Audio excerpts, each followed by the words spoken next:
시작하도록 하겠습니다. 기도할게요. 하나님 아버지 감사합니다. 오늘 우리 바이블 칼리지 성경 지리탐험 이 시간을 허락해 주셔서 감사합니다. 하나님 아버지 예수님께서 걸어 다니셨던 땅, 또 하나님께서 역사하셨던 그 땅에 대해서 배우면서 우리가 성경을 보고 읽을 때 도움을 받을 수 있도록 도와주시옵소서. 이 시간도 주님께서 함께하여 주시옵소서. 예수님 이름으로 기도합니다. 아멘. 네, 한 주간 잘 지내셨나요? 날씨가 엄청 춥죠. 네. 네. 이제 성경 지리탐험. 저희가 첫 번째는 이제 예루살렘을 5주 동안 살펴봤고요. 그리고 그다음엔 갈릴리를 5주 동안 살펴봤습니다. 네. 그때 예루살렘 갈릴리 들으셨던 분 계시나요? 네, 라곤사님 한 분 계시네요.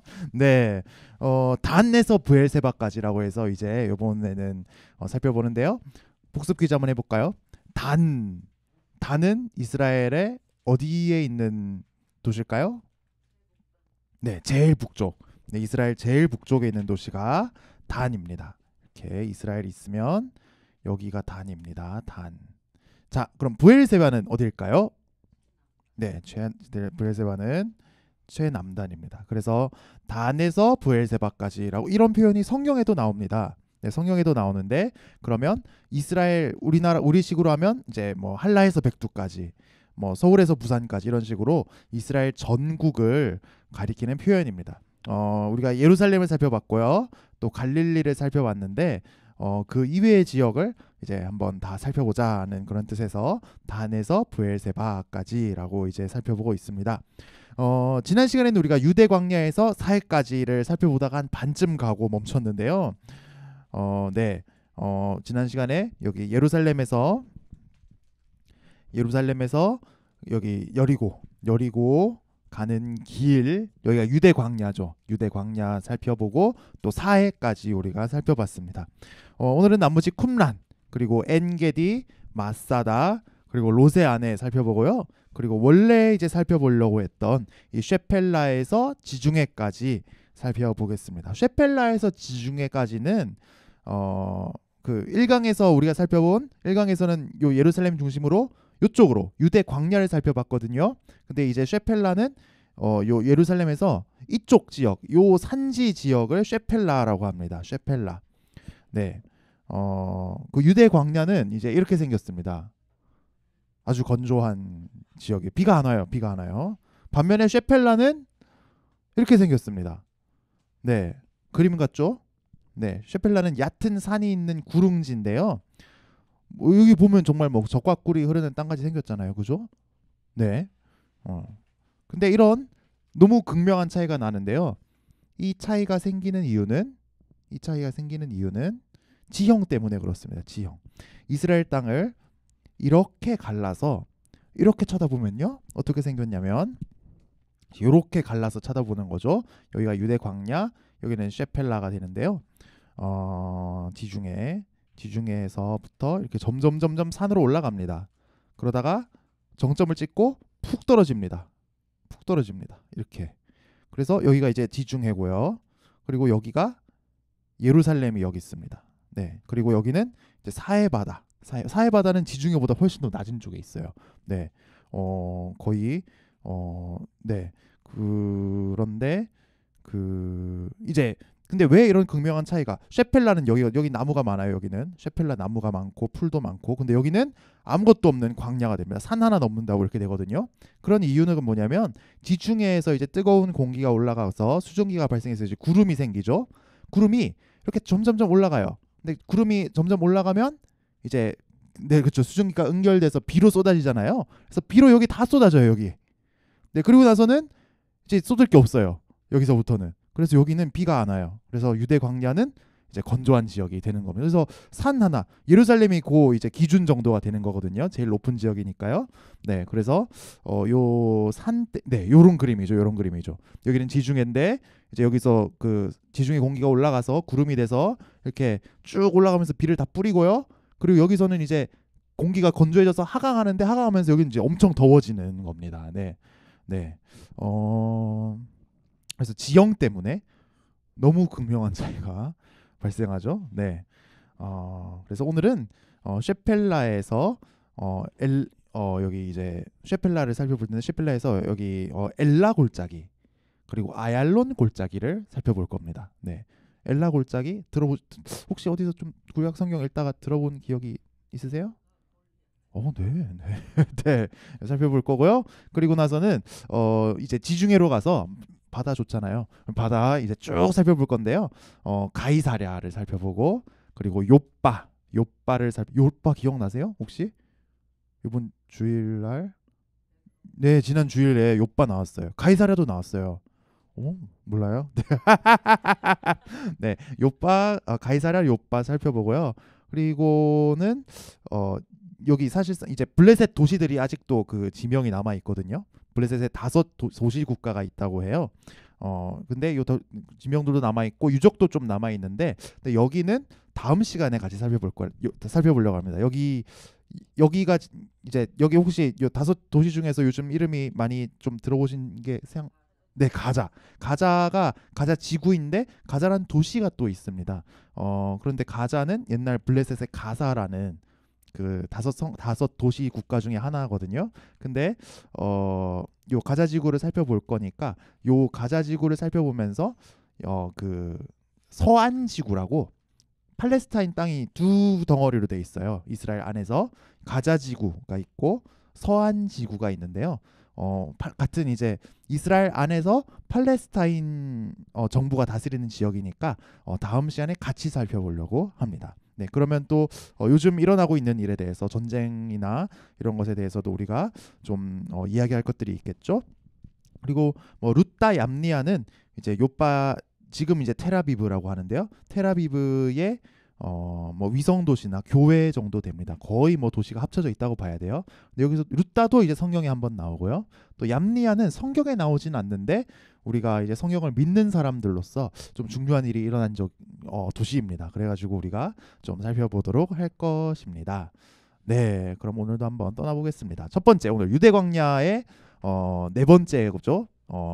여리고 가는 길, 여리고 그리고 사해 그리고 네 번째 쿰란을 살펴보겠습니다. 쿰란. 네, 쿰란. 네, 쿰란은 이제 사해 바다 옆에 있고요. 네, 여기가 쿰란입니다. 쿰란. 네. 여기는 이제 산인데요. 이런 동굴들이 보이죠?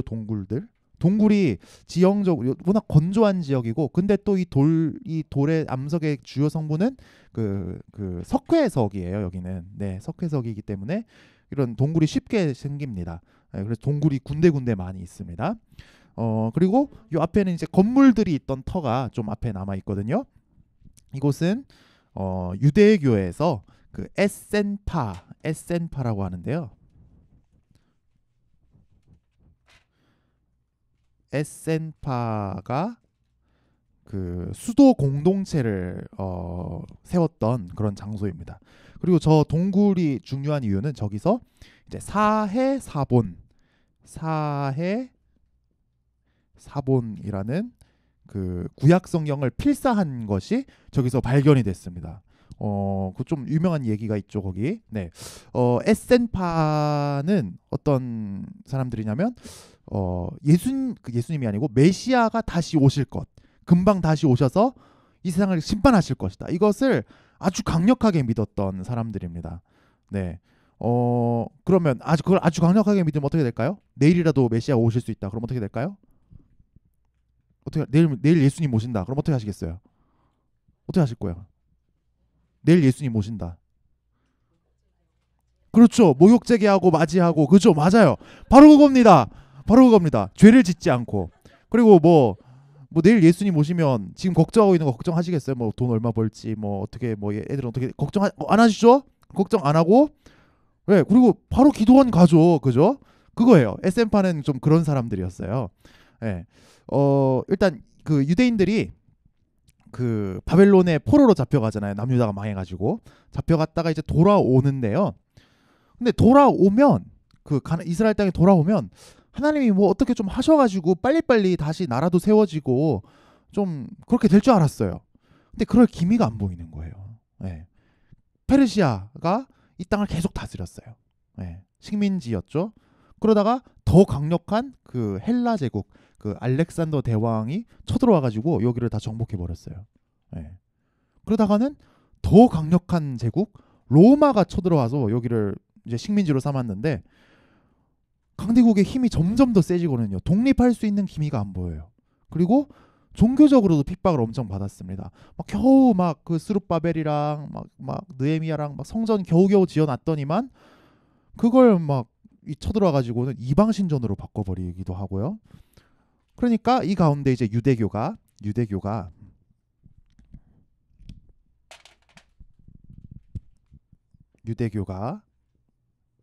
이제 여러 분파로 여기 어떻게 우리가 어떻게 할 것인가? 어떻게 계속 하나님 믿을 것인가? 대책을 세워야 되잖아요. 그래서 첫 번째는 이제 사두개파가 있습니다. 사두개파는 귀족이에요. 귀족들. 제사장. 그리고 권력을 가진 사람들입니다.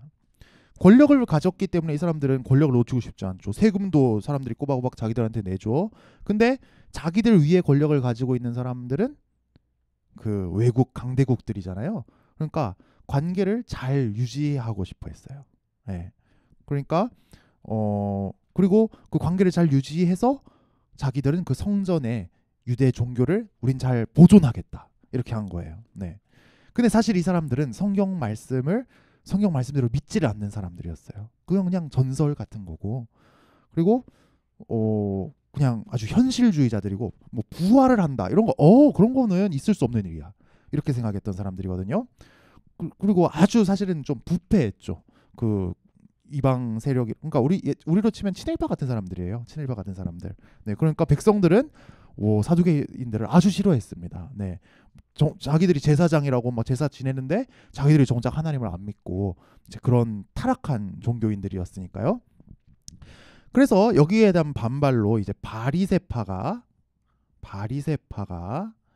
있었습니다. 바리새파는 주요 계층이 서기관이었어요. 서기관은 이제 우리나라식으로 번역하면 선비라고 할 수 있어요. 선비. 그 옛날에는 사람들이 다 글을 아는 게 아니잖아요. 네, 글을 다 아는 게 아니잖아요. 뭐 글을 아는 사람이 뭐 5%가 안 됐을 정도니까요. 그러니까 글을 안다는 거는 엄청난 그 특권 엘리트가 되는 거죠. 네, 근데 서기관은 글을 쓰는 사람들이었어요. 그러니까 뭐 어디 취업을 해도 글 쓸 일은 항상 있으니까요. 이제 대우를 잘 받는 사람들이죠. 근데 서기관들이 했던 일이 또 뭐냐면 성경을 필사하는 것도 서기관들이 했어요. 네, 자 글을 쓸 수 있으니까요. 그리고 또 그 성경을 낭독하는 일도 읽을 수 있으니까 서기관들이 했어요. 네. 근데 이 사람들은 귀족 제사장이 아니고 평신도가 많았습니다. 평신도. 그러니까 이 기존 종교 너무 타락했다. 이대로 가서는 안 된다. 예. 그렇게 생각을 했던 거죠. 그리고 또 이스라엘 백성들이 성전 이제 이스라엘이 망하고 나서 바벨론 포로로 가 있고 이러면서 뭐가 발달했냐면 성전이 없으니까 회당이 발달했습니다. 회당. 지금으로 따지면 좀 교회 같은 건데요. 성전이 없으니까 제사를 지낼 수가 없어요. 그 대신 회당에 모여서 할 수 있는 거는 뭘 할 수 있을까? 기도할 수 있고 말씀 읽을 수 있고. 예. 그거 두 가지밖에 못 하는 거예요. 근데 그렇게 하면서 유대교가 발전을 해가지고 이 바리새파는 회당 중심의 그런 종교가 됐고 그리고 또 바리새파가 중시했던 거는 이제 경건. 이 사두개파 이 종교 기성 종교는 타락했잖아요. 그러니까 우리 경건하게 살아야 된다. 저 사람들 따라 살면 안 된다. 이렇게 한 거예요. 그래서 집집마다 뭐 밥 먹기 전에 손을 씻는다든지 구약 율법을 지키기 위해서 또는 정결 예식 욕조를 마련해 가지고 이제 목욕제기 하는 것들 이제 그런 거를 한다거나 아니면 구제에 힘쓴다거나 뭐 금식을 시간에 맞춰서 한다거나 또 시간 맞춰서 기도한다거나 이런 것들을 아주 강조했습니다. 왜냐하면 우리가 이렇게 죄를 회개하고 정결하게 살아야 하나님께서 우리를 용서하시고 그리고 빨리 메시아를 보내주셔서 이 유대 나라도 독립할 수 있다. 하나님 우리에게 축복을 부어주신다. 이렇게 생각했던 사람들이에요. 그러니까 사두개파보다 훨씬 낫죠. 네, 좀 개혁하려는 이런 사람들이었습니다. 네. 근데 이제 에센파는 거기서 더 나아가서 지금 이스라엘은 소망이 없다. 네, 소망이 없다. 그리고 성전 지금 제 사두개파 하는 거 보면 여긴 죄의 소굴이다. 성전은 갈 필요도 없다. 네, 그래서 우리들끼리 정결한 공동체를 세우고 숨어 살자. 네, 우리끼리 돛 닦고 그렇게 살자. 이렇게 한 거예요. 그래서 이런 데 가서 산 거예요. 저런 동굴 같은 데 가서 살고 이런 데 집 짓고 살고 그렇게 했던 거예요. 이제 어떻게 생각하면 이제 오늘날의 수도원 운동과 이제 비슷합니다. 지금도 요즘도 교회가 너무 타락하고 이러면 이제 교회 밖을 나가서 뭔가 좀 대안을 찾고 이런 운동들이 생길 수 있잖아요. 그죠? 그러니까 각자 이제 국가적으로 너무 암담해지고 종교적으로 너무 핍박을 받으니까 이제 각자 이런 좀 살 길을 찾은 것이죠. 네. 그래서 이제 에센파는 광야로 나왔는데 그래서 그 성경에 나오는 인물 중에 한 명이 에센파였을 것이다 이렇게 추정하는 사람이 있어요. 학자들이 추정하기도 하는 사람이 있어요. 누가 에센파였을까요? 누가 이렇게 금욕적으로 살았을까요? 세례요한은요 옷도 일단 아주 남루하게 입었고요. 먹는 것도 막 꿀, 메뚜기 이런 거 볼품없이 먹었고요. 광야에서 살았어요. 광야에서. 예. 그리고 그 메시지가 뭐냐면 메시아가 금방 오신다. 그리고 오셔서 심판하실 것이다. 너네 다 회개해라. 딱 그 에센파의 메시지랑 너무 비슷해요. 네. 그래서 이런 걸 보면 세례 요한도 에센파 공동체에 있었거나 에센파 영향을 받지 않았을까 이렇게 추측을 하기도 하거든요. 네. 한편 이 에센파는 이 수도 공동체로 보이는데 한번 좀 영상을 이제 저 동굴들을 이제 보는 겁니다. 동굴들을 보고 있고요. 이제 여기가 이제 그 쿰란입니다. 저기 사해가 보이죠? 사해변에 있는 공간이고요. 예, 그리고 그 목욕제계를 한다 그랬잖아요. 목욕제계 하는 데가 여기 있어요. 네, 이거 미크바, 이제 정결 예식 욕조라고 하는데 원래 이렇게 정결 예식을 하는 거는 제사장이 하는 겁니다. 근데 제사장이 하는 것처럼 평신도들도 해야 된다. 더 성경보다 더 나아가서 더 경건하게 살아야 된다 했던 거죠. 그래서 예수님이 오셨을 때 유대교에서는 이 정결 예식 하는 게 완전 유행을 했습니다. 네. 어, 네. 그리고 네, 이런 동굴들이 드문드문 보이죠? 이 동굴들에서 이 사해사본 성경이 발견되는데 이 사해사본 성경이 정말 중요한 겁니다. 우리가 성경을 믿는 사람으로서 그게 어떤 의미인지 또 설명을 드릴 텐데요. 네, 이게 이제 정결 예식을 하기 전과 후가 있잖아요. 그러니까 계단이 두 개가 있는데 한쪽 계단으로 내려오고 반대쪽 계단으로 나가야 돼요. 그래야 그 다음 사람하고 접촉을 안 하기 때문에 접촉하면 또 부정함이 없는 거예요. 그래서 그 정도로 이 사람들이 그걸 노이로제 걸릴 정도로 정결. 그래서 예수님은 근데 식사하시기 전에 손을 이걸 하셨을까 안 하셨을까요? 안 하셨어요. 그래서 너무 싫어했어요 사람들이. 어떻게 그럴 수 있냐? 당신은 율법을 가르치고 하나님 말씀을 가르친다면서 왜 손을 안 씻냐? 근데 그게 위생 때문에 손을 뭐 씻고 안 씻고가 아니고 구약 율법에 그렇게 너네가 밥 먹을 때마다 손 씻으라는 얘기가 없다. 네, 그거예요. 네. 근데 이제 물이 어디서 오느냐인데 이런 이제 배수로를 이제 해서 이 물을 따라서 이 물이 여기 따라서 그 정결 예식 욕조에 차는 겁니다. 네. 네. 그리고 이렇게 물이 흐를 수 있도록 다 만들어 놨죠.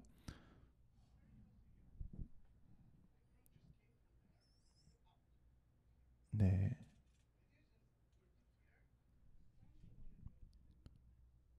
네, 여기도 이제 또 다른 그런 그 정결 예식 욕조가 있는 걸 볼 수 있고요. 네. 그래서 비가 올 때 그 비를 쫙 모아놔서 그 배수로를 탈아서 물이 갈 수 있도록 했다고 합니다. 네. 그리고 여기는 보면 이제 그 무슨 뭐 동전이 발견된 장소라고 하네요. 동전. 근데 성전에서 쓸 때 동전을 쓸 때는 그 이때 동전에 누구 얼굴이 있었을까요? 누구 왕이었을까요? 로마 황제. 근데 성전에서는 그걸 못 쓰게 했어요. 왜냐면 우상 숭배라고 해가지고요. 그래서 이제 성전에서 쓰는 돈을 따로 바꿔야 되는데 이제 그때 이제 성전 이 사두개인들은 커미션을 엄청 챙기는 거예요. 네, 그렇게 돈을 벌었습니다. 네. 그리고 여기는 이제 그 가마입니다. 가마는 이제 도자기를 굽는 가마인데요. 이런 항아리를 이제 구웠을 거라고 생각하는데 그런 항아리에다가 그 성경 필사본을 보관을 했습니다. 네. 그래서 그것도 좀 이따 볼 거고요. 네, 그런 항아리 안에 있는 성경 필사본이 저런 이제 동굴들에서 발굴이 많이 됐습니다. 네, 그리고 네 저기 또 사해 바다가 저기 멀리 보이고 있고요. 네, 여기도 또 이제 정결 예식 엄청 많죠. 여기 한 150명 정도 살았을 거다 이렇게 추측을 하는데요. 네, 정결 예식 욕조가 엄청 많습니다. 네, 네, 이것도 정결 예식 욕조고요. 이것도 여기도 계단이 두 개가 있죠. 이쪽 들어가고 이쪽 나가고. 네, 그리고 여기 보면 이제 네, 여기는 이제 음식을 보관했던 약간 주방 같은 공간이라고 이렇게 알려져 있고요. 네. 그리고 네, 여기가 이제 비온 물을 보관해 놓는 장소입니다. 여기 엄청 깊죠? 네, 엄청 깊죠? 네. 바로 네, 이 동굴이 처음으로 그 사해사본이 발굴된 그 동굴입니다. 네. 여기가 그 동굴. 동굴이 다 그 숫자가 붙어 있어요. 네, 몇 번 동굴 몇 번 동굴. 근데 이 14번 동굴인데 여기서 사해사본이 처음 발굴됐습니다. 네. 네, 이게 여기서 이제 네, 이건 이제 저희가 아까 처음 봤던 그 동굴들이 이쪽에 있는 거고요. 그리고 여기 이제 건물터가 요 밑에 있는 거죠. 여기 이제 수도 공동체가 있고 여기다가 뭐 그 성경 사본들을 동굴에다 보관을 해 놓은 건데요. 그 아주 유명한 얘기죠. 그 아랍계 유목민인 그 베두인이라고 하는데요. 베두인 목동 소년이 이 사람이에요. 지금은 소년이 아닌데 옛날엔 소년이었어요. 이 사람이 아니고 이 사람인데 아마 저런 소년이었을 것이다. 딴 사람 찍어놓은 거예요. 네, 지금은 소년이 아니신데 네, 소년이었어요. 옛날에 네, 소년이 염소를 잃어버려요. 찾으러 이제 막 다니다가 그 동굴에 들어가 본 거예요. 네, 네. 근데 거기서 이거를 이런 항아리 안에 네 저런 식으로 이게 있는 거예요. 열어보니까 거기 성경 필사본이 있어요. 네, 그래서 그거를 이제 뭔지 모르니까 그냥 골동품 상에 팔아버렸어요. 네. 근데 그거를 이제 히브리대의 어떤 고고학과 교수님이 막 엄청난 돈을 들여가지고 결국은 다 자기가 삽니다. 네. 근데 이게 기원전 2세기에서 1세기 사본으로 판명이 됩니다. 자, 기원전 2세기에서 1세기. 그러면 기원전 뭐 100년에서 0년인데 거의 예수님이 사셨던 시대예요. 거의. 네. 근데 기원 후 70년쯤에 그 이제 유대 로마 전쟁이 일어나거든요.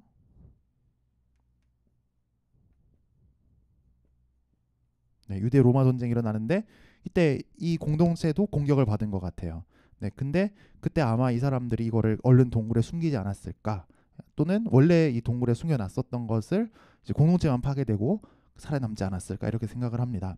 근데 이 사본은 지금은 이제 예루살렘에 있는 이스라엘 박물관 이제 우리로 따지면 국립중앙박물관입니다. 거기 보관이 돼 있는데 이 사해 사본만 위해서 그 따로 건물을 지어놨어요. 이것만 관련된 유물만 그 전시를 하려고 따로 건물을 지어놨어요. 왜냐하면 이게 정말 중요하거든요. 이게 2세기, 1세기 사본인 게 정말 중요해요. 왜냐하면 따로 이렇게 건물을 지어놨는데요. 이게 무슨 모양이냐면 아까 그 항아리 뚜껑, 네, 그 모양이에요. 그러니까 이 항아리 안에 이게 들어있는 거를 표현한 거예요, 건물로. 네. 네. 네. 건물 내부 이렇게 생겼어요. 항아리 안에 들어있는 것 같죠? 네. 이게 지금 여기 반짝반짝거리고 있는 빛으로 해놓은 게 이게 사해사본입니다. 네. 이거예요, 이거. 네. 사해사본인데요. 이게 기원전 2세기, 1세기 사본이라는 게 너무 중요한 이유가 뭐냐면요. 이 사해사본이 발견되기 전에 제일 오래된 그 필사본은 언제 거냐면 기원 후 11세기거든요. 기원 후 11세기. 거의 이제 1000년이에요. 1000년. 네. 그러니까 뭐 제일 처음에는 뭐 모세가 쓰고 뭐 사무엘이 쓰고 이런 원본이 있잖아요. 원본. 그죠? 뭐 그러면 거의 기원전 뭐 1500년 이렇게 될 텐데요. 원본이 있는데 저희에게 원본은 없어요. 원본은 남아 있는 게 없어요. 원본은 없어요. 네. 근데 이거를 이제 필사하고 해서 이렇게 쭉쭉쭉쭉쭉 내려와서 있는 게 우리한테 있는 거거든요. 네. 근데 그 중에 우리가 가졌던 제일 오래된 게 바로 요 11세기 1000년도에 있었던 이건 거예요. 이거는 지금 레닌그라드 사본이라고 하는데 레닌그라드는 그 러시아의 상트페테르부르크의 옛날 이름입니다. 근데 그 러시아의 그 국립 도서관에 이게 보관이 돼 있습니다. 근데 이것만 가지고 있었을 때는 그럼 이게 정확한 거냐? 이런 의심이 너무 생긴다는 거죠. 왜냐면 뺏기다 보면 틀리고 해서 내용이 완전 달라질 수도 있고, 원래 내용이 뭔지 모를 수도 있고, 또는 내용이 틀린 것 같은데 자기 마음대로 창작할 수도 있고, 자기 구미에 맞게 내용을 바꿀 수 있죠. 그럼 문제가 심각하잖아요. 그럼 우리가 가진 성경이 이게 정확한 거냐, 믿을 수 있는 거냐, 이런 문제가 생기잖아요. 네, 안 그래도 뭐 기적 이런 것 때문에 믿기 힘든데, 근데 그 기원전 2세기 1세기 사본이 사해 사본이 이제 발견이 됐는데 똑같은 거예요. 바뀐 게 거의 없어요. 그리고 뭐 한두 글자 실수한 건 있어요. 근데 그거는 이건 이걸로 착각했구나. 예를 들어서 뭐가 있을까요? 우리 뭐 좀 갑자기 생각이 딱 나진 않는데, 예를 들어서 미음을 뭐 너무 이렇게 날렸어서 이거를 뭐 리을로 착각했다든지 이응으로 착각했다든지 이런 정도의 실수는 있는데, 근데 이거는 읽어보면 그 글자를 이걸로 틀렸구나 이렇게 알 수 있는 거예요. 네. 근데 이거를 1000년 동안 필사했는데 틀리지 않는 거예요. 같은 거예요. 그러면 그 전에도 우리가 이거 신뢰할 수 있을 수 있겠구나, 이런 증거가 되는 것이죠. 네, 그래서 이 쿰란 사해사본이 아주 중요한 겁니다. 네, 그래서 쿰란에 가는 겁니다. 네, 자, 쿰란을 살펴봤고요. 그 다음에는 이제 엔게디, 쿰란 다음에 엔게디로 가보겠습니다. 엔게디는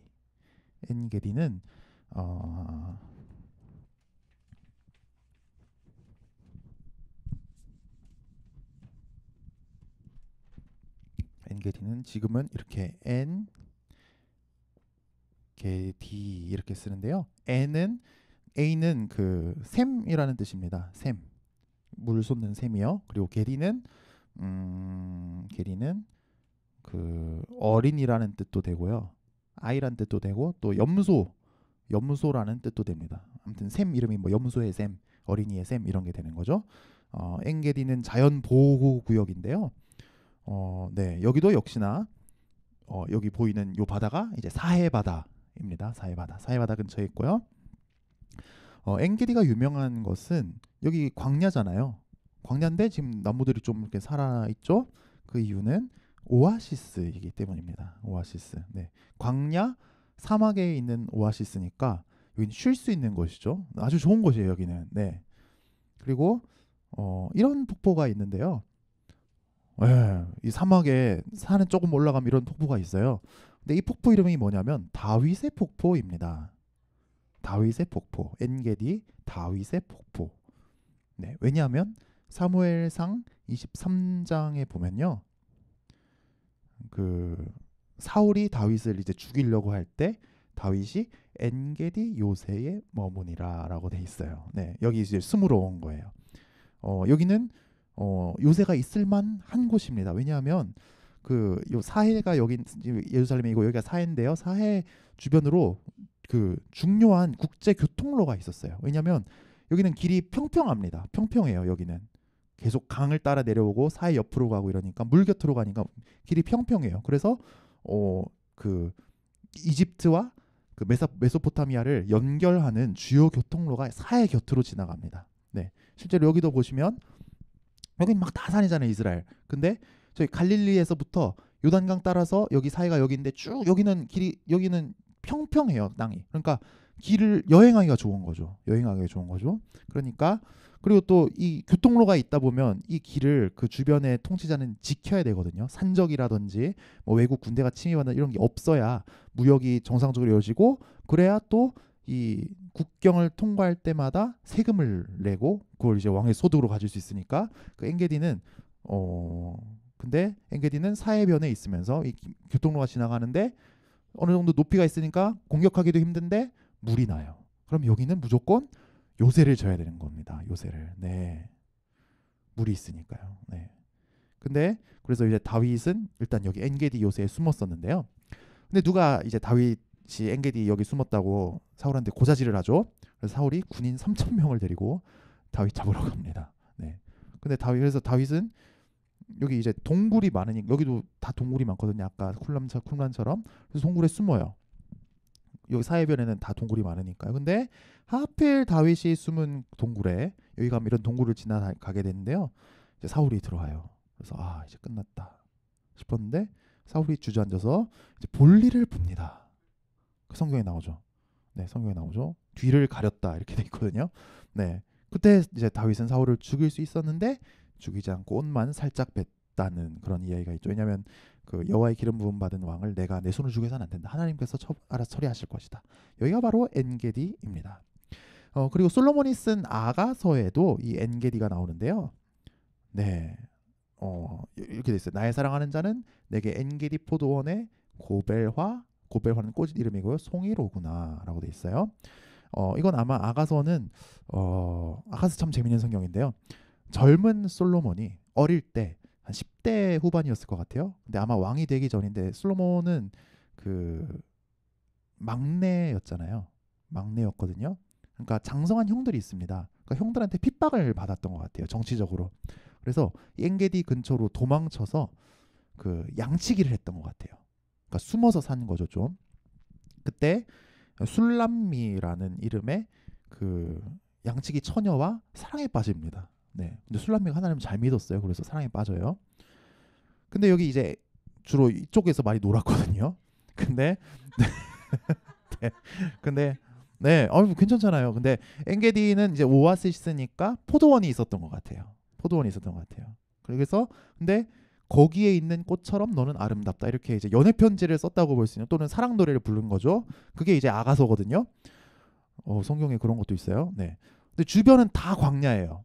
근데 광야 한가운데 오아시스 엔게디가 있고 거기에 잘 가꾼 포도원이 있는데 거기에 아름답게 꽃핀 고벨화 한 송이와 같구나. 그러면 뭐죠? 네가 제일 예뻐져. 네가 제일 예뻐. 그죠? 네가 제일 예뻐요, 이게. 네. 네. 그래서 엔게디는 그런 곳입니다. 그래서 이 배경은 여기 이제 엔게디 수목원이라고 하는데요. 그 엔게디 밑에도 이렇게 네, 엔게디. 네, 대박이죠. 네. 여기 이제 물이 있으니까요. 여기 마을을 세워 놨어요. 이제 이런 마을을 이스라엘의 이런 작은 마을들을 키부츠라고 합니다. 키부츠는 사실은 이제 그 지금은 그렇지 않지만 옛날에 이스라엘에 귀환한 사람들 1900 뭐 20년대 그리고 뭐 45년 저기 2차 전쟁 마치고 이스라엘에 돌아와서 유대인들이 돌아와서 다시 현대 이스라엘을 세웠는데요. 그 사람들은 그 사회주의자들이 많았습니다. 그래서 키부츠는 사회주의식 협동 농장이에요.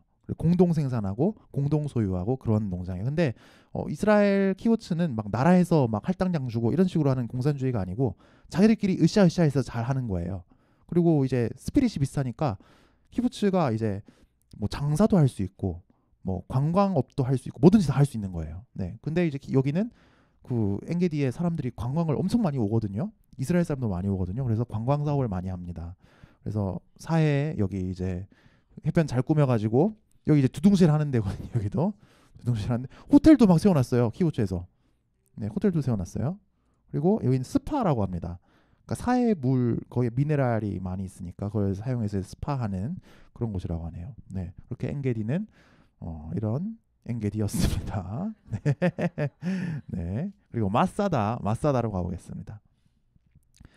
마사다는 우리식으로 하면 행주산성 같은 곳이에요. 네. 행주산성은 임진왜란 때 권율 장군이죠. 권율 장군이 행주치마에 돌 해가지고 외놈이라고 하면 안 되죠. 네, 일본군을 질렀던 곳인데 그 행주산성은 이겼죠. 근데 마사다는 졌습니다. 네, 마사다는 이 절벽산이 마사다거든요. 여기 쭉 이렇게 성벽을 다 가에다가 세워놨어요. 네, 그러니까 이제 뭐 이건 공유할 수 없는 요새죠. 네, 저 위에 산성이 있고 물이 조금 나요. 또 저기는 네, 산 위에 저기 건물 있는 게 보이시죠? 저 위에 이제 유대교 회당도 있고 역시나 목욕제게 해야 되니까 미크바 그 목욕 욕조도 있고요.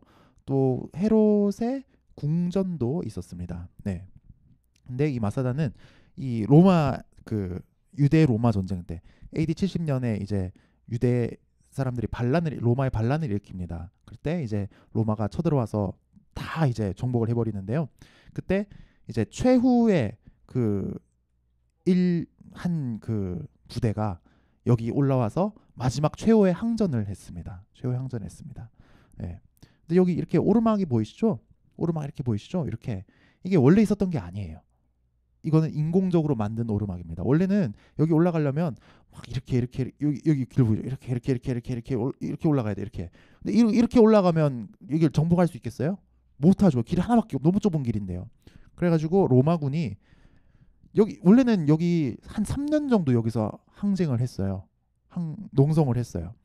근데 그 여기 있는 사람들이 그냥 가만히 있질 않고 또 나가서 막 다른 마을 막 공격하고 막 다른 군대 공격하고 올라가고 막 공격하고 올라가고 막 이러니까 두고 볼 수가 없는 거예요. 그래가지고 여기를 공격해야겠다, 정복해야겠다 해가지고 근데 정복할 길이 없으니까 이 비탈길을 인공적으로 쌓았어요. 로마군이.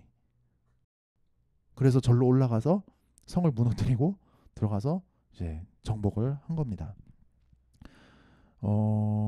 네. 근데 올라갔더니 이제 뭘 발견했냐면 수백 명의 유대인들이 다 죽어 있어요. 자결을 했어요. 네. 그 로마인의 손에 우린 죽지 않겠다 해서 다 이제 극단 선택을 한 건데요. 근데 거기서 이제 어린이 몇 명, 뭐 할머니 몇 명만 찾았어요. 근데 그 어떻게 그 사람들이 죽었냐면 자살을 하면 안 된다. 그건 살인하는 거다. 유대인들이 자살하지 않거든요. 자살하면 이제 하나님께 영원히 버림받는 생각하기 때문에 그래서 그 사람 몇 명을 뽑아요. 한 10명 정도 남자를 뽑아가지고 그 사람들이 다 죽이게 하는 거예요. 그리고 나중에는 그 10명에서 자기들끼리 추첨해요. 그래서 서로 이제 죽이게 하는 거예요. 그때 한 명 남잖아요. 그 한 명은 어쩔 수 없이 자살하기로 그렇게 해서 이제 어쩔 수 없이 이제 동포들을 위해서 이제 마지막 그 어김을 그 계명을 어기는 그렇게 한 거죠. 네. 원래는 이제 이렇게 생긴 요새였을 거라고 생각을 합니다. 네. 여기는 이제 최후의 결사 항전지였기 때문에 지금도 이제 이스라엘 군인들이나 아니면 이제 사관학교 졸업생들이 여기를 찾아옵니다. 그리고 뭐 이제 우리나라식으로 천리행군 같은 거 마칠 때 이제 마지막이 여기예요. 여기 와가지고 뭐 하냐면 이제 이스라엘 국가 부르고 이제 그런 세레모니를 여기서 지금도 합니다. 그러니까 우리나라 지금 행주산성 같은 그런 곳이죠. 네, 여기 마사다였고요. 그리고 이제 로세아나입니다. 로세아나는 대단한 건 아니고요. 이제 사해변에 이런 소금 기둥이 있는데 그 롯의 아내가 이게 소금 기둥 된 것이다 이렇게 이제 하는 거죠. 네, 롯은 이제 창세기에 나오는데요. 아브라함의 조카죠. 근데 소돔에 살았는데 원래 그 소돔이 바로 이 사해 주변 지역이었을 거라고 생각을 합니다. 근데 소돔은 죄악의 도시였고 하나님이 거기를 유황불로 심판하시려고 할 때 이제 롯의 가족이 빠져나오게 하는데 뒤를 돌아보지 말라고 하죠. 근데 롯의 아내는 뭐 성경에 왜 돌아왔다 이렇게 기록되어 있는 건 아니지만 뭐 거기 소돔에 잘 살았던 거 미련이 남았는지 돌아보았는데 소금 기둥이 됐다가 하죠. 근데 이제 비슷하게 생겼다. 이거 사람같이 생겼다. 그래가지고 이거 아니냐 이제 그러는 건데요. 뭐 용도암 같은 거죠. 용도암 같은 거. 네. 네. 네. 너무 심각하게 여길 필요는 없고요. 네. 네. 근데 소돔이 이쪽 지역이었다. 지금은 너무 여기가 다 광야잖아요. 근데 그때는 롯이 보고 가나안을 포기하고 여기를 선택할 정도로 너무나도 비옥한 땅이었다는 거죠. 네. 롯이 아니었습니다. 자, 그럼 오늘 본격적으로 쉐펠라에서 지금까지 살펴볼 건데요. 쉐펠라 지역을 좀 더 확대해 보면요, 이렇게 생겼습니다. 아얄론 골짜기가 있고요, 엘라 골짜기가 있는데요. 아얄론 골짜기, 왜 골짜기를 두 개나 살펴보느냐 하면요, 이스라엘 지형은 이런 식으로 생겼습니다. 여기서 아얄론 골짜기는 나할 아얄론인데요. 여기 예루살렘에서 이렇게 흘러와서 어디로 가죠? 네, 가이사랴 요빠 쪽으로 갑니다. 네, 그러니까 그 산을 올라갈 때 골짜기 이 계곡을 따라가면 그래도 길이 좀 완만하잖아요. 그러니까 예루살렘에서 가이사랴 요빠로 가는 주요 교통로였습니다. 아얄론 골짜기. 네, 그리고 여기는 보면 엘라 골짜기 여기 나할 하 엘라인데요. 엘라 골짜기인데 엘라 골짜기는 여기 있습니다. 여기서 해서 이렇게 해서 예루살렘까지 올라가는 겁니다. 네, 근데 예루살렘에서 내려오면 여기 뭐가 있죠? 여기 무슨 나라일까요? 아스돗, 가드, 네, 블레셋이 여기 있습니다. 그러니까 그 이스라엘 사람들이 그 그 여호수아 때 이스라엘 그 가나안 땅을 정복한다고 정복했는데 좋은 땅은 정복을 다 못하고 안 좋은 땅만 겨우 정복했어요. 거기가 이제 이런 산지만 겨우 정복한 상태였는데요. 근데 이제 블레셋이랑 막 전쟁을 많이 했죠. 블레셋 쳐들어왔죠 많이. 네, 그때 이제 이 이스라엘 지역이랑 블레셋이랑 중간 지역에서 만나 싸우니까 이 엘라 골짜기에서 전쟁을 했던 것입니다. 그래서 네, 아얄론 골짜기입니다. 네, 아얄론 골짜기인데 이쪽이 조금 더 높죠. 이쪽이. 그래서 이쪽으로 가면 이제 산 높이 있는 예루살렘으로 가는 거고요. 이쪽 밑으로 가면 이제 가이사랴 또 요빠 쪽으로 가는 겁니다. 네, 아얄론 골짜기에서 여호수아가 전쟁을 했어요. 가나안 정복할 때. 그때 근데 지금 막 전쟁을 잘 이기고 있는데 해가 지려고 그래가지고 이 전쟁을 못 이기게 된 거예요. 그래가지고 도망가니까요. 해 지면 전쟁을 할 수 없으니까. 그래서 그때 해야 멈춰라. 네, 달아 멈춰라. 그렇게 말을 했더니 해가 멈추는 기적이 일어나서 전쟁을 승리했다. 이런 이제 기록이 있습니다. 이제 아얄론 골짜기 여기고요. 골짜기가 넓죠. 네. 그 아얄론 골짜기는 아까도 말씀드렸다시피 그 가이사랴 요빠와 예루살렘의 그 주요 교통로거든요. 근데 요빠는 오늘날은 텔아비브라고 합니다. 텔아비브는 지금 이스라엘에서 가장 큰 도시입니다. 지금 이스라엘에서 제일 큰 도시는 그 예루살렘이 아니고 텔아비브입니다. 텔아비브. 그리고 실제로 주요 국가들의 대사관이 텔아비브에 있습니다. 텔아비브에 있고 국제공항이 텔아비브에 있고요. 그리고 기업 본사들도 텔아비브에 있고요. 그리고 이스라엘의 주요 정부기관들도 텔아비브에 더 많이 있습니다. 왜냐하면 예루살렘은 도시가 그 반으로 나눠져 있어요.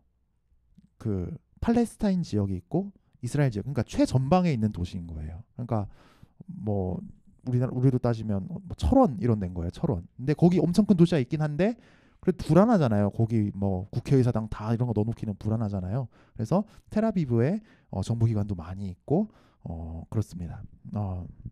그래서 그 텔아비브가 제일 큰 도시고 그리고 두 번째 큰 도시는 예루살렘이니까 두 도시를 잇는 이제 뭐 고속도로나 고속철도가 있는데 그게 다 이 아얄론 골짜기 주요 교통로를 따라서 가게 돼 있습니다. 네, 이렇게 철도가 아얄론 골짜기 따라서 놓여 있고요. 네, 텔아비브에서 예루살렘까지 기차가 가는 겁니다. 그리고 고속도로도 이렇게 텔아비브에서 예루살렘 가는 고속도로, 일본 고속도로, 우리나라로 치면 경부고속도로 같은 거죠. 그런 게 이제 놓여 있는 겁니다. 네.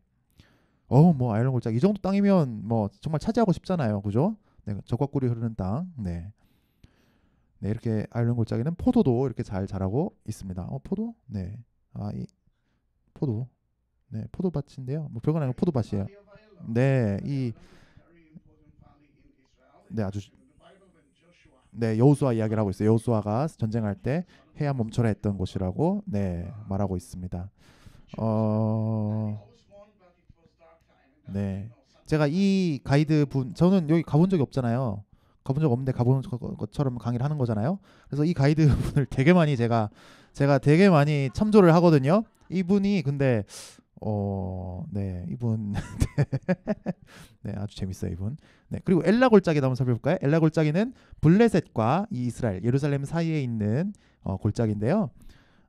여기도 네, 여기도 셰펠라 지역이기 때문에 너무너무 좋습니다. 네, 그래서 여기도 점점 이쪽으로 높아지죠. 낮은 쪽이 블레셋 쪽, 점점 높아지는 쪽이 예루살렘 쪽이 되는 겁니다. 네, 엘라 골짜기. 네, 이 정도면 뭐 전쟁에서 차지하고 싶잖아요, 그죠? 네, 여기서 이제 다윗이랑 골리앗이랑 붙은 겁니다. 네, 상상해 보세요.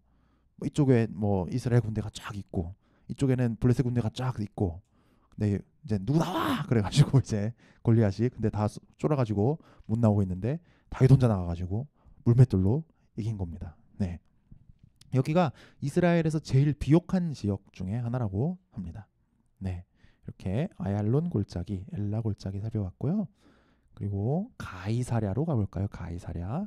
네, 이제 예루살렘에서 아얄론 골짜기를 거쳐서 가이사랴를 가는 거죠. 가이사랴라고 하면 이렇게 쓰는데요. 그 우리나라도 지금 부산항이 원래 있었는데 부산에 신항만이 생겼어요. 가덕도 앞에. 네, 그래서 진짜 큰 컨테이너선 같은 거는 요즘 다 신항만으로 가고 있습니다. 그리고 인천항도 인천 신항을 지었죠. 네. 가이사랴도 이렇게 새로 지은 도시입니다. 신도시이고요. 신항만입니다. 원래 더 오래된 항구 도시는 이 요빠고요. 가이사랴는 원래 작은 어촌 마을이었습니다. 요 요빠는 그 정말 천혜의 항구이기 때문에 뭐 아브라함이 가나안 오기 전부터 큰 항구로 있었던 도시인데요. 가이사랴는 조그만 어촌이었는데 누가 여기를 큰 신도시로 지었냐면 그 예수님 태어났을 때 예수님 죽이려고 했던 헤롯 대왕이 있어요. 그 헤롯 대왕이 가이사랴를 지었습니다. 근데 이게 엄청 큰 프로젝트였대요. 헤롯은 나는 전 로마 제국에서 제일 큰 항구를 짓겠다 하면서 이걸 지었어요. 네. 그래서 이걸 짓는 이유는 나는 그 동방 무역을 독점하겠다 이렇게 한 겁니다. 네. 특히 그 이집트에서 이집트는 그 나일강이기 때문에 곡물 생산량이 엄청났어요. 네. 정말 심기만 하면 농사가 되는 그런 땅이 지금은 안 그렇지만 그랬거든요. 그래가지고 이집트의 곡물이 그 로마를 다 먹여 살렸습니다. 다 그때 다 수출을 했어요 이거를. 예. 근데 그 곡물 수출을 내가 그 나눠 먹겠다 하면서 이제 가이사랴를 지었던 겁니다. 특히 이 헤롯 대왕이라는 사람은 아주 그 교활한 사람인데 그 권력 투쟁을 할 때 로마의 뒷배를 입고 왕이 됐습니다. 그래가지고 이제 유대는 로마 속국이 됐고요. 그래서 이 도시를 지으면서 이 도시를 그 로마 황제 카이사르에게 바칩니다. 그래서 도시 이름이 이제 가이사랴. 여기서 EA 요것만 보면 가이사가 되거든요. 카이사르가 되거든요. 카이사르는 이제 로마 황제를 일컫는 그 호칭입니다. 네. 그러니까 황제의 도시가 되는 거죠. 네. 가이사랴는 지금은 이제 그때는 막 엄청 신도시로 크게 지었는데 지금은 유적으로만 남아 있는데요. 네, 유적으로만 남아 있습니다. 근데 로마 식민지가 됐는데 이 유대가 됐을 때 그 행정 수도가 바로 이 가이사랴였습니다. 그러니까 예루살렘이 아니고 가이사랴였어요. 네. 헤롯 대왕은 궁전이 물론 예루살렘에도 있었고 마사다도 있었고 뭐 여기 헤로디옴이라는 곳에도 있었고 여러 곳에 있었는데 그 가이사랴에도 큰 궁전을 지어놨습니다. 그러니까 여기도 살았다가 여기도 살았다가 한 거죠. 바다 보고 싶을 땐 여기 갔다가 또 명절 되면 여기 갔다가 이렇게 하는 거죠. 그래서 그 가이사랴가 이렇게 생겼을 것이다 이렇게 추측을 하는데요. 여기가 헤롯의 궁전입니다. 네, 오션뷰. 완전 오션뷰. 네, 네, 이 건물이었을 거라고 추정한 이 건물이거든, 이 건물. 네, 이 건물이거든요. 여기 보면 막 안에 막 연못도 있고 수영장도 있고, 네, 화려한 건물이었다고 합니다. 지금은 근데 이게 건물 이게 수영장도 이렇게 나와 있어요 지금도. 네. 그리고 바닥을 장식했던 모자이크도 남아 있고 지금도 궁전 자리가 남아 있죠. 네.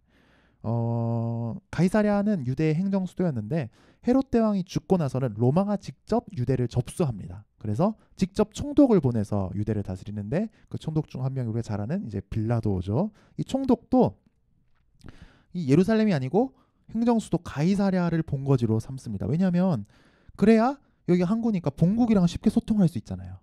그리고 보급도 바로바로 받을 수 있고, 그죠? 다만 이제 빌라도 같은 로마 총독이 한 번씩 예루살렘에 갈 때가 있었어요. 그 저희가 예루살렘 할 때 다룬 적이 있는데 언제 가냐면 그 성전에 사람들이 몰리는 그 명절 때, 뭐 유월절, 초막절, 장막절 이럴 때 저기를 갑니다.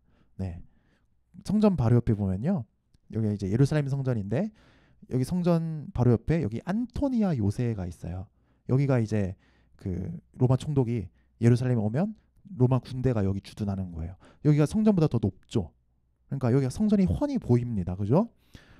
그래서 근데 유대 명절들은 주제가 보면 예를 들어서 뭐 유월절 그러면 그 이집트 놈들 물리치고 하나님 우리 구원해 주신 이야기. 그러니까 막 예배 드리다가 보면 우리가 근데 지금 로마의 지배를 받고 있고 이러면 이 로마 놈들도 하나님 물리칠 수 있어 이러면서 막 데모가 일어나고 막 반란이 일어나고 이럴 분위기가 그런 거예요. 항상 명절들은. 그러니까 테러도 일어난 적이 많아요. 테러. 그러니까 그리고 또 유대 명절에는 사람이 엄청 많았어요. 예루살렘 거의 막 꽉꽉 찰 정도로 전 세계에서 유대인들이 오니까요. 정말 사람이 많았거든요. 바글바글한 거예요, 여기. 근데 테러 일어나고 반란 일어나고 데모 일어나고 이러면 안 되니까 항상 그 명절 때는 군대 끌고 와서 여기서 감시하는 겁니다. 네, 감시하는 거예요. 근데 평소에는 이제 여기 가이사랴에 있는 거죠. 네. 지난 주일 저희 주일 말씀에 베드로가 가이사랴에서 누구를 만났죠? 사도행전 10장에 보면 이달리아 부대의 백부장, 이방인, 하나님을 경외하는 사람, 고넬료를 만나죠. 고넬료. 네.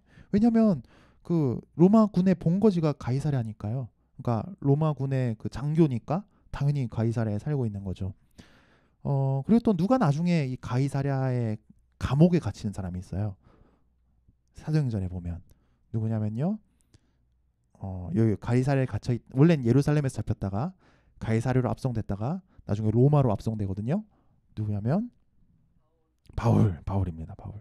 네, 바울은 막 이방인 선교를 하고 다니고 막 할례를 폐지한다고 하고 이러니까 그 바울이 예루살렘에 가서 성전에 갔는데 유대인들이 바울을 발견한 거예요. 그리고 나서는 막 난동을 피웁니다. 저놈 죽여라 하면서. 근데 그거를 이제 로마 군이 봐요. 어디서 봤을까요? 여기서 안토니아 요새에 딱 본 거예요. 그거를. 그리고 이거 커지겠다 싶으니까 얼른 바울을 잡아옵니다. 체포해요. 그래가지고 바울이 저기 안토니아 요새에 갇혀 있다가 이제 총독이 저희 가이사랴에 가니까 이제 가이사랴로 이제 잡혀갑니다. 근데 가이사랴에서 잡혀간 곳이 어디냐면요. 여기 사도행전에 보면 헤롯 궁의 글을 지키라 명하니라라고 돼 있어요. 네, 가이사랴에 들어가서 편지를 총독에게 드리고 바울을 그 앞에 세우니 헤롯 궁의 글을 지키라 명하니라. 그러니까 이 헤롯 궁전에 바울이 감옥이 있었던 거죠. 감옥에 갇혀 있었습니다. 네, 여기 바울이 왔었던 겁니다. 그러니까. 네.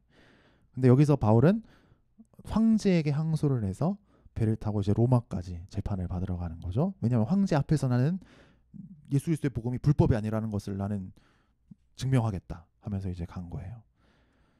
그리고 여기 또 뭐가 있냐면 저기 이제 이게 항구거든요. 항구인데요. 원래는 이렇게 밖에 나와 있는 게 자연적으로 된 게 아니에요. 이게 사람이 만든 겁니다. 원래는 이렇게 큰 항구였는데 이제 이게 다 무너지고 나중에 십자군 시대 때 여기를 다시 요새로 삼는데 그때 좀 작게 만들었던 것 같아요. 네, 이게 인공적으로 만든 거고요. 네, 옛날에 이렇게 큰 항구가 있었고요. 여기 이제 등대도 보이죠. 등대. 옛날 사람들 등대를 썼습니다. 근데 항구에 이렇게 들어와서 여기 제일 가운데 보이는 여기 큰 건물이 하나 있는데요. 이게 뭐냐면 신전이 있었습니다. 신전. 네, 근데 신전에 뭐가 있었냐면요. 그 로마 제국을 나타내는 신상이 있었고 또 로마 황제 아우구스투스 황제를 나타내는 신상 두 개가 여기 딱 있었어요. 네, 그러니까 그야말로 여기는 가이사랴 황제 도시, 로마가 여기를 다스린다, 황제가 여기를 다스린다 하는, 그리고 우리는 로마에 충성한다 하는 프로파간다를 하는 거죠. 네. 근데 이걸 이제 헤롯이 지었거든요. 헤롯이 또 지은 게 뭐냐면 그 예루살렘 성전도 헤롯이 지었습니다. 그러니까 헤롯이 예루살렘 성전을 지은 건 신앙심이 있어서 지은 게 아니고 순수하게 지은 게 아닌 거죠. 정치적으로 얻으려고 하는 게 있어서 이제 지은 거죠. 요즘 뭐 포퓰리즘 정치들 하는 것처럼요. 그러니까 이제 에센파 같은 사람들은 저 성전은 썩었다, 좀 가짜다 이러면서 저기 안 간다 이제 막 자기끼리 예배드리고 그랬던 건데요. 지금은 이제 여기 요런 테라스 부분들 이런 것들이 좀 남아 있습니다. 네, 요런 테라스가 남아 있고요. 그리고 지금은 또 이 계단을 좀 복원을 해놨다고 해요. 이렇게 계단을 복원을 해놨습니다. 네, 계단을 복원해놨습니다. 그리고 이제 여기 경마장이 있고요. 이거 로마 도시의 특징이에요. 로마 도시는 이런 항상 볼거리 엔터테인먼트를 제공을 했습니다. 경마장이 있고요. 그리고 여기 보면 이제 로마 극장이 있고요. 네, 경마장 유적이 이렇게 아직 남아 있고요. 그리고 극장이 남아 있는데 여기서 뭐 연극도 하고 검투사 시합도 하고 이런 걸 운동 경기도 하고요. 근데 이게 4세기까지 이 극장은 남아 있었는데 그때는 좀 여기 뭐 지형적으로 뭐 문제가 생겼는지 물이 여기까지 들어왔대요. 그래서 뭘 했냐면 이제 그 배싸움, 그 해전을 배 타고 싸우는 거 이런 거를 여기서 이제 막 보여주고 했대요. 네, 네. 근데 이 극장은 지금도 공연할 때 이렇게 쓰입니다. 네, 이렇게 쓰입니다. 네. 네, 이랬던 가이사랴는 이제 이슬람이 정복을 하면서 함께 이게 파괴되는데요. 네, 이렇게 가이사랴였습니다. 그리고 해안선 좀 더 따라가서 이제 요빠 텔아비브를 좀 볼 텐데요. 네, 요빠 텔아비브. 그 성경에서는 요빠라고 합니다. 근데 지금은 이제 발음이 좀 달라져 가지고요. 달라져 가지고 이제 뭐 야파라고도 하고요. 뭐 또 야포라고도 하고요. 야포라고도 하고요. 발음이 좀 지금은 달라졌지만 이제 성경에서는 요빠라고 합니다. 근데 지금도 도시 이름이 정식으로 테라비브 야파거든요. 테라비브 야파. 네. 가이사라는 신도시지만 이 요빠는 아브라함이 가나안 오기 전부터 큰 항구 도시였습니다. 네. 지금 요빠 항이 이렇게 나와 있는 건데요. 네. 좀 아름답고 고풍스럽죠, 도시가. 네. 지금 텔아비브랑 요빠는 이렇게 텔아비브 야포라고 한 도시로 지금 붙어 있는데요. 정확하게 따지면 요 윗부분이 텔아비브고요. 요 밑에 부분이 이제 그 요빠입니다. 근데 뭐 다 이게 도시가 붙어 있습니다. 텔아비브는 텔 글자가 있는데요. 혹시 텔 생각나세요? 언덕. 네. 텔은 언덕이라는 뜻입니다. 언덕인데 그냥 언덕이 아니고 옛날 도시가 세워졌다가 뭐 전쟁이 나서 무너졌는데 그 기반 위에 또 짓고 근데 또 지진이 나서 무너졌다가 근데 또 지었다가 또 전쟁이 나서 또 무너졌다가 이렇게 해서 남은 언덕을 텔이라고 합니다. 텔. 네. 근데 텔 아비브도 이제 그 어디 나오냐면요. 텔아비브 어디 나오냐면요. 에스겔 성경에 나와요. 성경 에스겔에 나옵니다. 네. 이게 내가 델 아비브에 이르러 이렇게 돼 있는데 텔아비브는 원래 남유다가 망하고 이 유대 포로들이 바벨론에 끌려가서 살았던 지역 이름이 텔아비브입니다. 텔아비브. 네. 근데 텔은 이제 언덕이고 아비브 하면 이거는 이제 봄이라는 뜻이래요. 봄. 봄은 뭔가 다시 좀 살아나는 거잖아요. 근데 이스라엘이 멸망당했지만 이게 다시 재탄생한다. 그리고 우리가 새로운 도시를 짓는다. 이런 의미에서 이 텔아비브 이름을 따와서 도시 이름을 붙였다고 합니다. 텔아비브는 그래서 좀 유적이랄 건 없어요. 현대 도시입니다. 네, 왜냐하면 옛날 막 이슬람 흔적 이런 거 그냥 싹 다 밀어버리고 처음부터 우리는 미래적인 신도시를 짓겠다 해서 지은 도시입니다. 그래서 텔아비브는 아주 현대적인 도시입니다. 이렇게 좋습니다. 네, 뭐 카페, 맛집, 뭐 쇼핑, 뭐 네, 엄청납니다. 네, 멋진 해변이 이렇게 길게 펼쳐져 있습니다. 네, 네, 텔아비브는 이렇게 네, 이게 이스라엘 관광청에서 만든 영상이라서 네, 여기 요바항이고요. 요바항이고 뒤로 이제 신도시가 이렇게 펼쳐져 있습니다. 이건 예루살렘이 좀 중간중간에 섞여서 나오고 있어요. 네, 여기도 이제 텔아비브고요. 해변이고 네, 뭐 반문화도 식문화도 발달해 있는 도시입니다. 네. 네. 이건 이제 예루살렘. 여긴 다시 이제 텔아비브고요. 네. 텔아비브. 아주 현대적인 도시예요. 이건 예루살렘이고요. 네, 아주 지을 때부터 우리는 아주 현대적인 아주 깨끗한 도시를 짓겠다 이렇게 해서 지은 도시가 텔아비브입니다. 그래서 이제 우리는 주로 이제 이스라엘 가면 이제 성경 지리 탐험을 가잖아요. 근데 텔아비브는 성경 지리 탐험할 게 없어요, 거의. 그래가지고 이스라엘의 그 국제공항이 텔아비브 국제공항이거든요. 근데 공항 내려서 이제 텔아비브 시내로 가지 않고 바로 갈릴리로 가든지 바로 광야로 가든지 이렇게 한다고 합니다. 네, 그렇습니다. 그래서 여기서 많이 보시고요. 네. 근데 요빠에 가면 좀 볼 게 있는데요. 요빠에 가면 여기는 이제 성 베드로 교회라고 합니다. 이제 로마 가톨릭 성당인데요. 예, 그 해변 언덕에 있습니다. 실제로 그 사도행전 보면 그 베드로가 지난주 말씀이죠, 이거. 베드로가 누구 집에 있었을까요? 요빠에 있는 무두장이 시몬의 집에 있었어요. 무두장이는 이제 가죽 장인입니다. 가죽 장인. 네. 근데 가죽은 이제 동물을 죽이는 거잖아요. 그럼 피가 묻잖아요. 피 이런 게 묻으면 유대인들은 부정하다고 여겼어요. 그래서 가까이 하고 싶지 않은 사람이었어요. 우리나라도 옛날에 그 가죽 같은 걸 다루는 사람들을 백정이라고 했거든요. 근데 백정들을 이제 그 가까이 하지 않는 천민들로 여겼어요. 우리나라도. 네. 근데 이제 그런 문화가 비슷한 게 있었던 거죠. 종교적인 이유에서. 근데 성 베드로 교회가 이렇게 해변 언덕에 있는데요. 요 건물이 성 베드로 성당입니다. 네. 근데 그 성경에 보면 해변가에 있는 무두장이 시몬의 집이라고 했습니다. 예, 그래서 이 근처가 아니었을까 하면서 그 사건을 저 자리다 이게 아니고 그 사건을 기념하기 위해서 뭐 그냥 제일 좋은 자리에 지은 것 같아요. 바다 보이고 뭐 제일 좋은 자리에 지은 것 같아요. 거기서 이제 환상을 봤는데 이제 먹을 수 없는 부정한 음식의 부패가 쫙 내려오는데 그 사건을 이제 기념하는 성당입니다. 네, 내부 그림을 보니까 여기 보면 베드로고 그 환상을 봤는데 이 보자기 안에 막 담겨서 내려온 거죠. 네, 근데 천사가 와서 먹어라 설명을 해주는 그 장면을 그림으로 그려놨습니다. 근데 여기는 이제 로마 가톨릭 성당이고요. 이게 이제 로마 가톨릭 성당의 그 그 종탑인데요. 요 건물은 여기도 십자가 달렸죠. 요 건물은 이제 그 그리스 정교회에서 이 사건을 기념하는 또 성당을 전놨습니다. 같은 사건을 기념하는 성당이에요. 네, 내부는 이렇게 생겼습니다. 근데 네, 이 베드로 사건이 일어난 곳이 그 요빠 항구라는 게 정말 의미심장합니다. 왜냐하면 옛날에 요빠 항구서 배를 잘못한 사람이 있었거든요. 배를 잘못 탔어요. 네, 구약에 나와요. 구약에 선지자. 네, 선지자, 구약 선지자 많죠. 요빠에서 배를 탄 선지자가 있어요. 근데 배를 잘못 탔어요. 네, 누구냐면 요나입니다. 요나. 네, 요나는 근데 요나가 나중에 어디 가서 말씀을 전했죠? 다시스로 도망가려고 그랬는데요. 다시스는 지금으로는 이제 스페인이라 그래. 스페인. 그러니까 네, 땅 끝까지 이제 도망을 간 겁니다. 이렇게. 근데 여기가 요빠고요.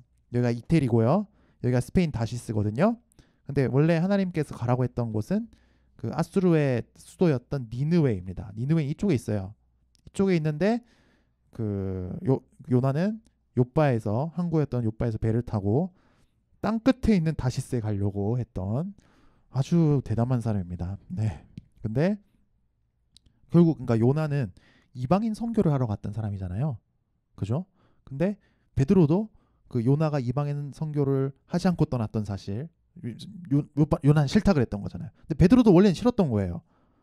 이방인들은 뭐 돼지고기도 맘으로 먹고 뭐 정결하고 부정하고 이런 개념도 없고 그래서 가까이 가면 우리가 부정하면 전염된다고 생각하고 그랬거든. 근데 그건 성경에 나온 건 아니에요.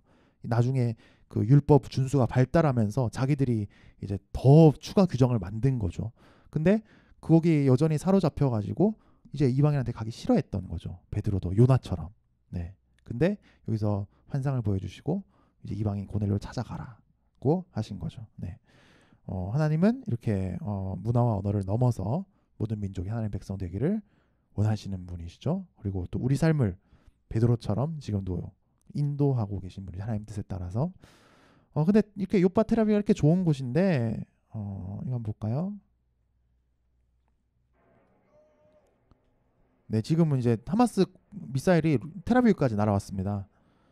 한 달 전인데요. 한 달 전만 해도 사실 전쟁이 지금 휴전 중이지만 아주 치열하게 진행되고 있을 때예요. 근데 이게 미사일이 날아오는 거를 반대쪽에서 쏴서 지금 요격을 하고 있습니다. 이게 이제 그 이스라엘이 자랑했던 그 아이언 돔이라는 무기인데요. 방어 체계인데요. 아이언 돔은 이제 이스라엘이 이렇게 있으면 이제 이렇게 있으면 여기가 서한 지구, 여기가 이제 팔레스타인 지배고요. 또 여기 가자 지구 이렇게 팔레스타인이 다스리는데 그 이스라엘 나라 안에 이런 지역들이 있는 거예요. 근데 가자 지구는 좀 극단 세력이 많습니다. 여기는 서한 지구는 좀 온건파가 있고요. 왜냐면 가자 지구는 너무 좁아요. 너무 좁아요. 근데 원래 팔레스타인 사람들 여기 다 정상적으로 살고 있었던 사람들이거든요. 이 사람들을 여기다 다 몰아넣은 거예요. 그러니까 뭐 위생이고 뭐 인프라고 뭐 직장이고 뭐 아무것도 없는 거예요. 여기는. 그래서 이 사람들이 돈 벌러 매일 검문소 밖으로 나가서 이렇게 왔다 갔다 해야 되거든요. 근데 여기 다 장벽을 세우고 검문소를 세우고 그래가지고 검문소를 나가는 데만 뭐 1시간 2시간이 걸리고 그러니까 출퇴근 먹고 살 수가 없는 거예요. 이 사람들이. 네, 그러니까 자꾸 이게 더 극단화되고 하는 거죠. 그래서 이제 가자지구에서 자꾸 막 미사일을 쏘고 이런 공격을 하고 하니까 그 이스라엘에서 이제 그 방어 체제를 세운 게 이제 아이언 돔입니다. 아이언 돔. 아이언 돔은 이제 철이라는 거예요. 철로 된 돔이라는 거예요. 그러니까 이런 도움을 전체 나라를 세워서 개념이 누가 미사일 쏘면 여기서 요격해서 쏘고 누가 미사일 쏘면 여기서 요격하고 해서 쏘고 누가 미사일 쏘면 이쪽으로 요격해서 쏘고 이거를 거의 반자동으로 되도록 이제 한 겁니다. 엄청난 이제 첨단 기술이죠. 근데 이번에 좀 깜짝 놀랐던 게 그게 이게 뚫렸어요. 처음 전쟁을 할 때, 처음 이제 미사일을 쐈을 때. 왜냐면 그 하마스가 쏜 그 무기가 너무 재래식인 거예요. 그래서 이게 잘 안 된 거예요. 예. 그리고 이번에 또 아이언돔에 대한 좀 이 아이언돔에 대해서 완전 이걸 약간 무슨 전설처럼 무슨 이거는 정말 절대로 뭐 아무도 못 깬다 이렇게 이스라엘도 선전을 했었는데 사실은 이게 레이더가 다 감지하는 게 아니고 이 가자지구 안에 정보원들이 많이 있어서 정보원들이 그 정보를 주는 걸 바탕으로 공격을 했다는 사실이 이번에 드러났어요. 예. 예. 예. 그래서 근데 이번에는 정말 이걸 모르게 하마스가 해버린 거예요, 이거를. 예. 그래서 지금 아이언돔의 그 명성에 지금 확 금이 아이언돔을 막 수출하고 이랬거든요. 근데 이걸 지금 확 명성에 금이 가버렸는데 근데 지금 이거 같은 경우는 이제 텔아비브 쪽으로도 날아왔는데 그걸 아이언돔이 이제 다 요격을 해가지고 지금 쏴서 이제 없애는 그런 영상입니다. 지금 여기 보면 이제 이게 텔아비브예요, 텔아비브. 아 왜? 아 이건 여기서는 안 되는군요. 왜 안 되지? 음.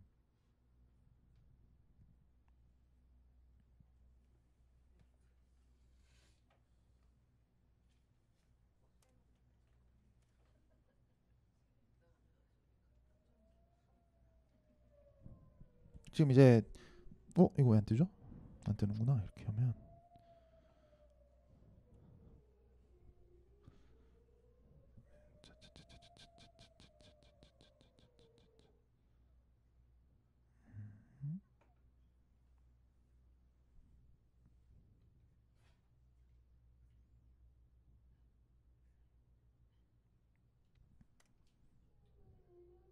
지금 이제 이것도 한 달 전 영상인데요. 지금 이제 미사일 날라온다고 지금 이제 사이렌 경보가 뜬 거예요. 근데 이런 그 제가 그 제일 많이 참고하는 그 가이드 아저씨는 그 코로나 때 벌써 직장을 잃으셨어요. 안 와가지고 그때도 가이드를 안 하세요. 가이드를 안 하고 영상을 한 10년 전부터 찍었는데 지금 영상만 그냥 좀 찍으시고 뭐 또 뭐 당장 돈이 궁하시지 않은가 봐요. 근데 가이드를 안 하시는데 지금 이제 또 이거 이제 이렇게 되면서 또 이제 사람들이 안 오니까 또 이제 일을 못 하고 계세요. 근데 계속 영상만 좀 찍고 다니시는데 근데 이제 계속 이제 무슨 일이 있는지 찍어서 계속 올려요 이분이. 테라비브 지금 이렇다 이런 식으로. 예. 근데 이제 무게서 저희가 뭐 비행기 타고 가서 뭐 이렇게 할 수는 없잖아요. 그죠? 우리 목숨 걸어야 될 우리 주님 위해서 목숨을 걸어야 되는데 목숨을 걸고 저희 가기는 좀 그렇잖아요. 그래가지고 우리가 네 뭐 그렇다고 막 당장 위에 뭐가 날라오고 이런 건 아닌데 근데 또 범범 하는 소리가 들리기도 하고요. 네 그래서 지금 평화롭던 테라비브가 지금 이런 상황 속에 있습니다. 네 그래서 다음 시간에는 저희가 그 다음 시간에는 다음 시간에는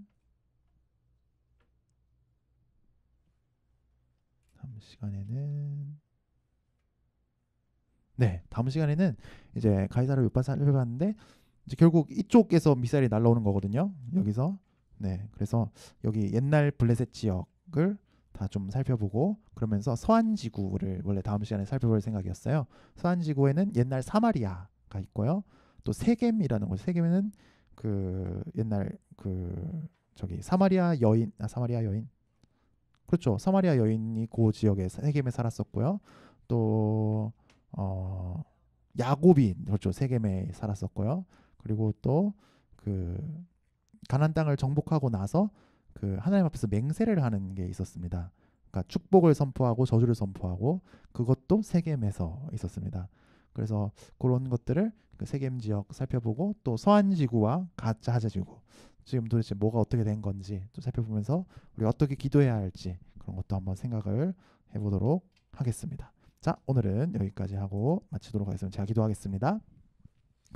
하나님 아버지 감사합니다. 하나님 하나님께서 일하셨던 땅, 또 예수님께서 걸으셨던 땅, 또 우리 믿음의 선조들이 하나님의 뜻을 따라 살았던 땅, 이스라엘 땅에 대해서 공부할 수 있게 해주시니 감사합니다. 하나님 아버지 우리가 공부한 것들이 성경을 읽을 때 생생하게 다가오게 해주시고 또 잘 이해되게 해주시고 또 성경을 읽을 때 하나님 뜻이 더 잘 깨달아져서 우리 마음이 감동되고 은혜를 받도록 주님 도와주시옵소서. 오늘 하루 삶도 주님께서 지키시며 또 남은 한 주간의 삶도 주님께서 함께하여 주시옵소서. 예수님 이름으로 기도합니다. 아멘. 네, 오늘 여기까지 하고 마치도록 하겠습니다. 네, 애쓰셨습니다.